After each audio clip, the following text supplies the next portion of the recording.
Hello everyone, welcome back to the channel.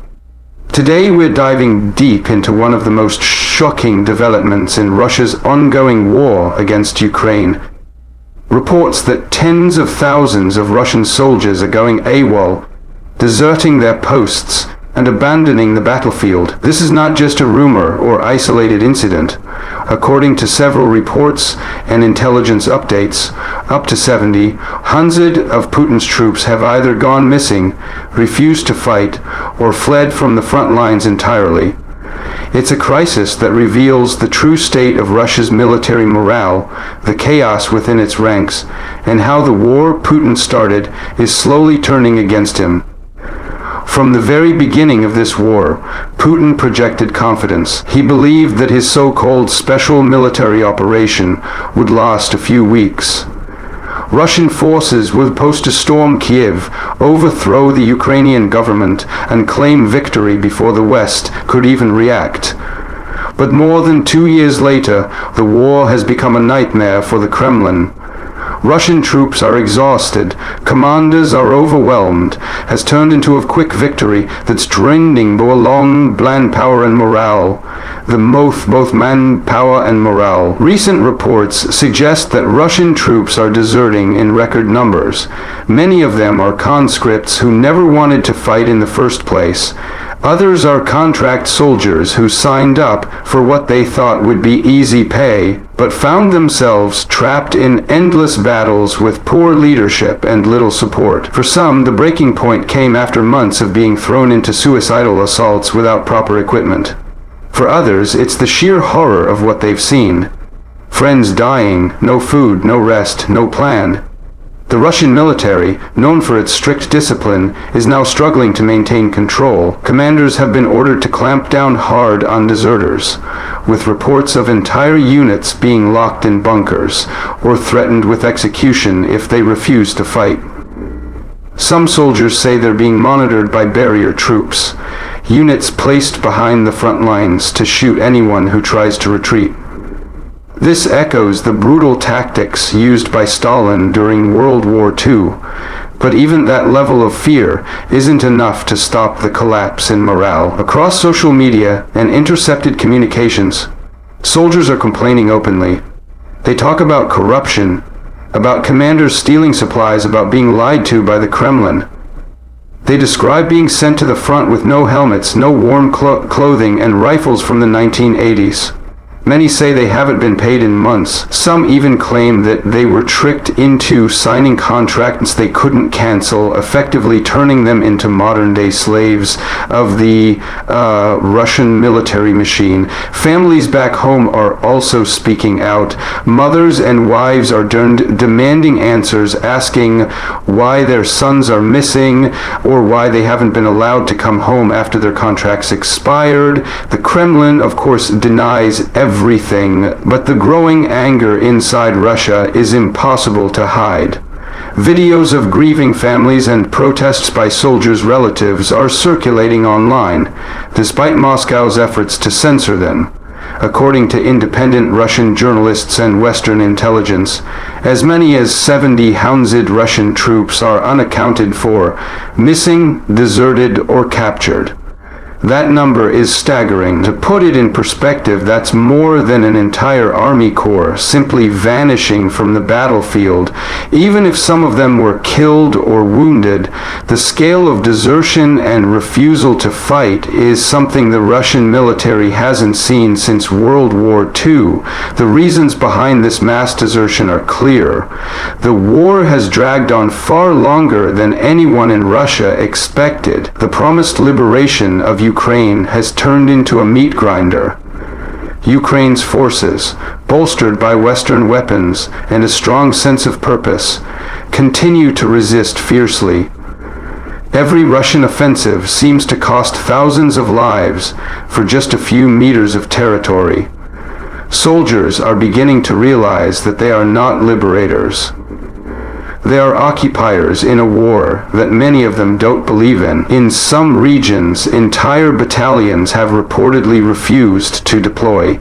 Soldiers are hiding in forests, escaping across borders, or paying bribes to military police to be listed as wounded.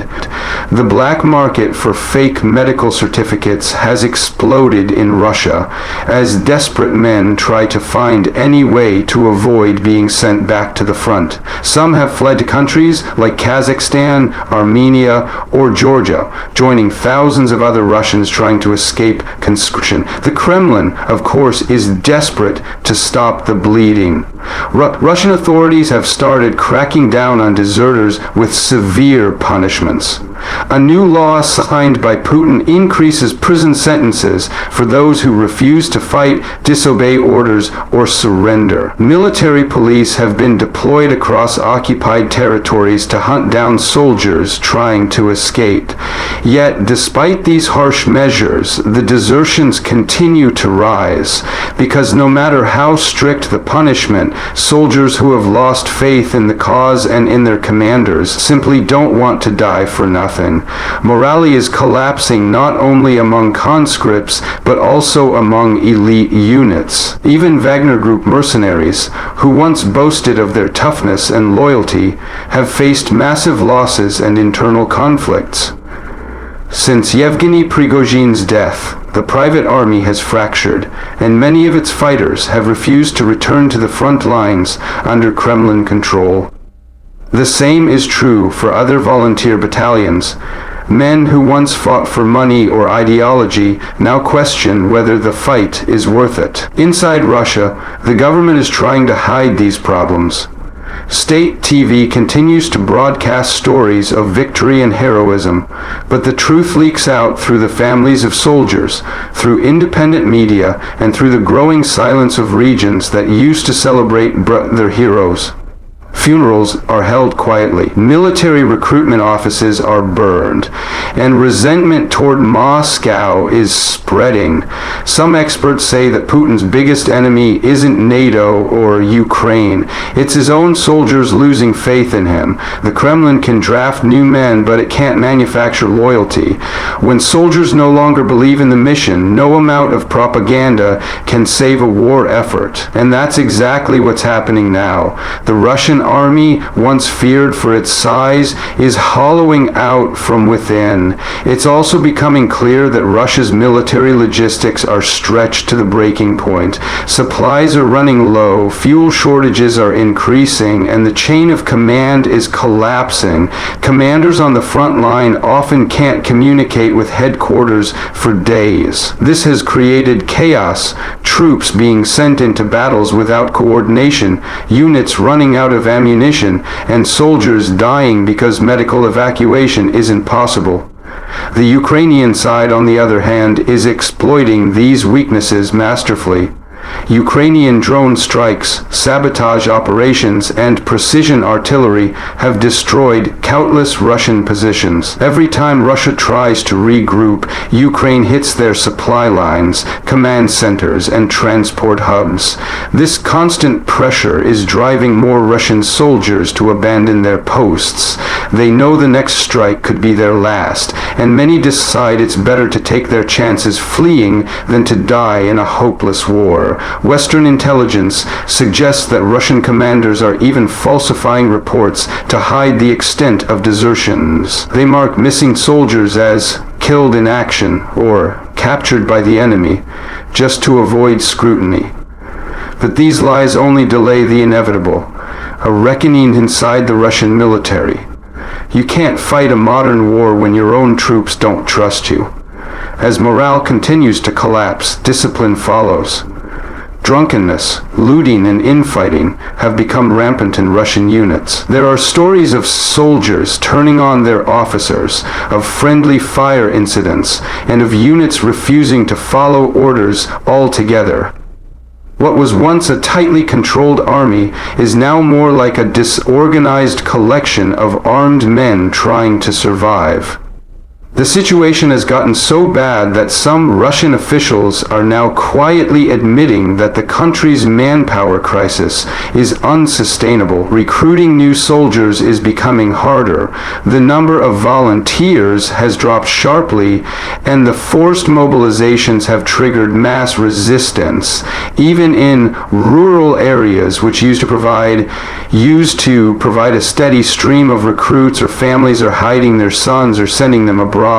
Economically, this is another ticking time bomb for the Kremlin. Every soldier who deserts, every family that loses faith, every mother who protests, all of it weakens Putin's grip on power. The war is draining not only Russia's military but also its society. Factories can't produce enough equipment. Inflation is rising, and the illusion of Russian invincibility has been shattered. Internationally, these desertions have damaged Russia's reputation even further. Allies like North Korea and Iran may continue to provide weapons, but they can't fix the internal rot of Russia's military. Even China, once seen as a silent supporter, has grown more cautious. No one wants to back a losing side, and right now Putin's army is looking increasingly like one. The growing wave of desertions also raises serious questions about how long Russia can sustain this war. Even if Moscow continues mobilization, it can't replace 700 missing troops overnight. Training new soldiers takes months, and those replacements are often poorly prepared. Many are sent to the front with barely any instruction, only to face death or surrender within days. Meanwhile, Ukrainian morale remains strong. Soldiers fighting for their homeland are motivated in ways that invaders never can be. Every Russian desertion gives Ukraine more confidence and more opportunities. The tide of the war may not shift overnight, but the psychological advantage is clearly moving toward Kiev. In the long run, these desertions could mark a turning point. History has shown that when armies begin to disintegrate from within, defeat is inevitable. From Napoleon's retreat from Russia to the fall of the Soviet Union in Afghanistan, military collapses often start with desertion and end with political change. And that's what might be happening now.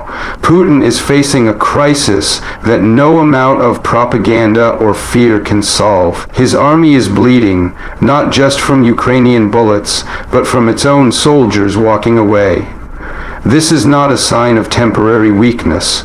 It's the symptom of a deeper failure, a war built on lies, corruption, and the suffering of ordinary men who never wanted to fight. As the months go on, we'll likely see the Kremlin try to cover up the truth, to downplay the scale of desertions and the growing unrest. But history will remember this moment as the time when Russia's military machine began to break apart. The question now is not whether Putin can win, but how long he can keep pretending that he hasn't already lost the loyalty of his own army. This war has shown us that even the strongest looking regimes can crumble when their foundations are built on fear. The Russian army may have tanks, missiles, and endless propaganda, but without the will to fight, those tools mean nothing. The men on the ground know it, and one by one, they're choosing to leave rather than die for a cause that no longer makes sense. So as we watch these developments unfold, one thing becomes clear. Russia's war in Ukraine is not just a battle for territory. It's a battle for the soul of a nation, and right now that soul is bleeding out on the front lines. Thank you for watching, everyone. Make sure to like, share, and subscribe for more in-depth updates and analysis on the ongoing conflict and its global consequences. Stay tuned, because the story of this war and the collapse within Putin's ranks is far from over.